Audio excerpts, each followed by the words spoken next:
Congress leader Rahul Gandhi Donald Trump के ताज़ा बयान पर उन्होंने रद्द-ए-अमल दिया। राहुल गांधी का कहना था कि ट्रंप के बयानात हिंदुस्तान पर दबाव डालने की पॉलिसी का हिस्सा है। अब देखना है कि अमेरिका के साथ किस तरह की डील की जाती है।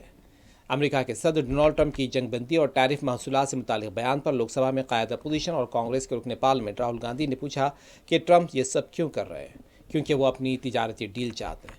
वह हिंदुस्तान पर दबाव डाल रहे हैं। राहुल गांधी ने कहा कि आप देखना कैसी तिजारती डील होती है, यानी अमेरिका के साथ हिंदुस्तान कैसी तिजारती डील करता है। राहुल गांधी ने मजीद कहा कि बिल्कुल वाज़ेह है कि वज़ीर आज़म मोदी ने नहीं कहा कि ट्रंप झूठ बोल रहे हैं। सब जानते हैं कि वज़ीर आज़म मोदी बोलने के काबिल नहीं रह गए और यही हकीकत है।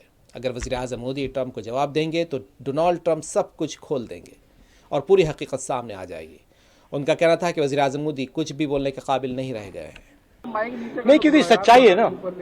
अगर पीएम ने बोल दिया तो फिर वो खुल के बोलेगा और वो पूरी सच्चाई रख देगा, तो इसलिए नहीं बोल पा रहे। और सर बार बार ट्रंप जो है इस बात को कहते हैं, तो आपको लगता है कि हमारा जो स्टैंड है कहीं ना कहीं हल्का पड़ रहा है भारत का? नहीं, अभी क्या होगा, अभी वो कह रहा है। वो कह क्यों रहा है? क्योंकि वो अपनी ट्रेड डील चाहता है, तो वहां पे दबाएगा इनको।